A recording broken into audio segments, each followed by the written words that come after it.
We are Group 19, and we will talk about Marks and Spencer's voluntary carbon emission disclosures based on their sustainability report in 2023. Marks and Spencer is a major British multinational retailer known for its high-quality clothing, home products, and food offerings. This is our content. Carbon emission disclosure is defined as the practice of reporting a company's carbon emissions in its sustainability report to contribute to environmental sustainability and public trust.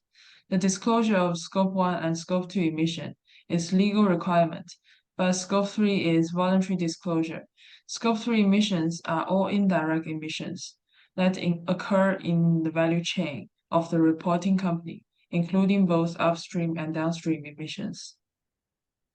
The table summarizes Marks and Spencer's GHG emissions, showing the emissions from each of the three scopes.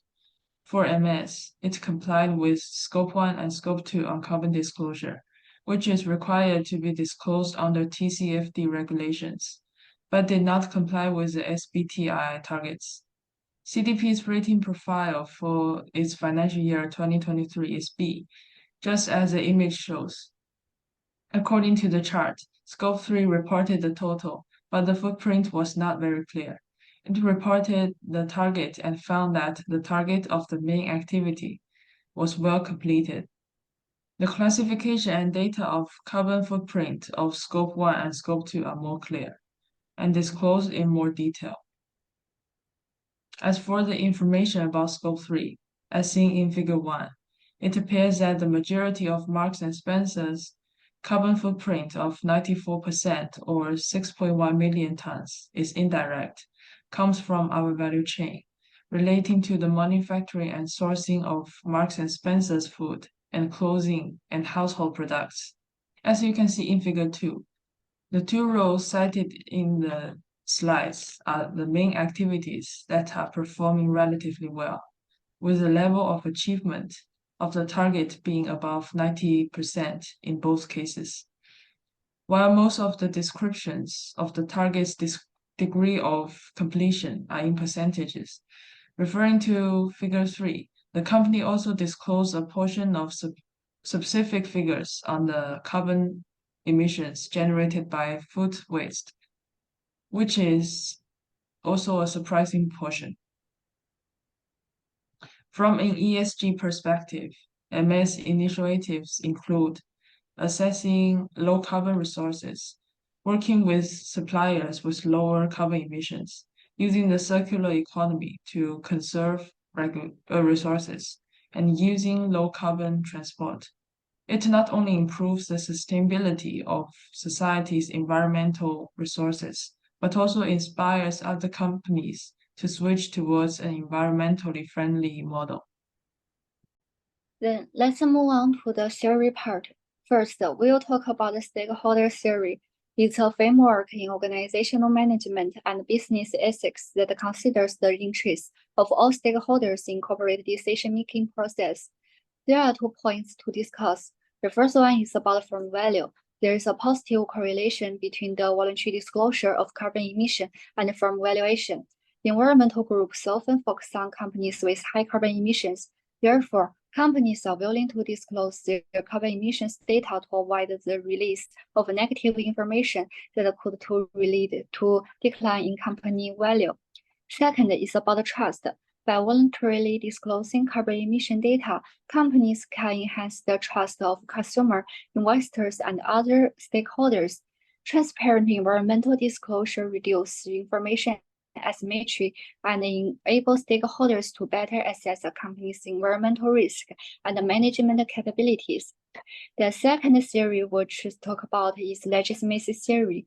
It seeks to explain how organizations seek to align with the expectation and the norms of their social environment in order to maintain or enhance their legitimacy and social acceptance. We extended it to 3 points to talk about. The first thing is about selective disclosure. Legitimacy theory suggests that firms with poor carbon performance, like MS, tend to be more selective in voluntarily disclosing positive information. In the absence of mandatory reporting regulations and accounting standards, non-financial disclosure are easily manipulated by managers. Therefore, maintaining legitimacy doesn't actually necessarily improve environmental performance.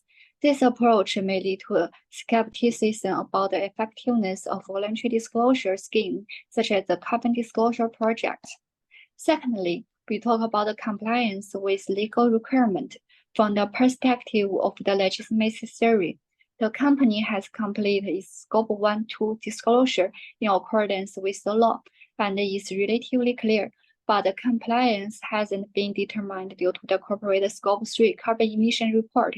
As of now, Scope 3 reporting is not mandatory anywhere, so the company cannot comply with any regulatory framework in this area, which is perfectly in line with the legal requirements. Such disclosure could help the company to establish a favorable corporate image and enhance its legitimacy and reputation in society and the marketplace. The last one is about responding to social expectations. Legitimacy theory suggests that companies align themselves with social norms and expectations by disclosing climate governance information. The positive correlation between having a climate transition plan and being a sustainability leaders and the level of disclosure suggests that companies use this disclosure to maintain or enhance their legitimacy. For potential motivations for voluntary disclosure of carbon emissions, firstly, it could be the MS marketing strategies. Voluntary carbon disclosure is good for its brand image, making the image greener by focusing customers on the voluntary disclosure part, which may then ignore the reality of its carbon emissions. However, researchers have found that companies deliberately disclose positive climate-related information while concealing negative information. As legitimacy theory suggests for this selective disclosure leads to some deceptions for stakeholders. As with MS disclose of its Scope 3 situations, it used a lot of carbon emissions for its scope in terms of the percentage of its carbon emission that meets its targets. And this data is not actual disclosure very clearly, which can also lead to a certain things that this create a better perceived image or idea of the company than the actual behavior of the company proves to be, resulting in a sense of green marketing. Secondly, it is about competitiveness. For MS, since the UK market is better for environmental information disclosure, it needs to voluntarily disclose more information on carbon emissions in order to gain more market share to maintain its competitiveness. This in turn prompts firms to enhance their environmental data disclosure as well in order to remain competitive. But as Petrol attitude, he believes that only environmental conscious people are more willing to pay for green behaviors. Therefore, if customers are in fact indifferent to carbon emissions, the company cannot gain enough economic benefits to be competitive. And this affects the interest of stakeholders. Just as MS has invested a lot of money in using organic recycled cotton, which is good for the environment, but may not be consumed by customers who don't care about the environment. Finally, it may also be about MS responsibility. Firms are accountable to all stakeholders because different stakeholders may have different preference for information. Therefore, from the perspective of stakeholder theory, companies would like to disclose more comprehensive information to reach a wider audience. However, there is a possibility that different stakeholders may have conflicting interests and conflicting costs and benefits of carbon disclosure. Instead, it affects the profit of the stakeholders. From the conclusions, MS voluntary disclosure Scope 1 and Scope 2 carbon emissions per TCFD regulations with less transparency in Scope 3, analysis through stakeholder and legitimacy theory.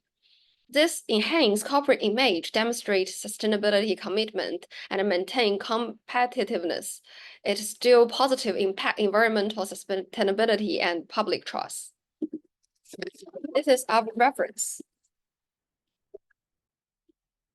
And thank you.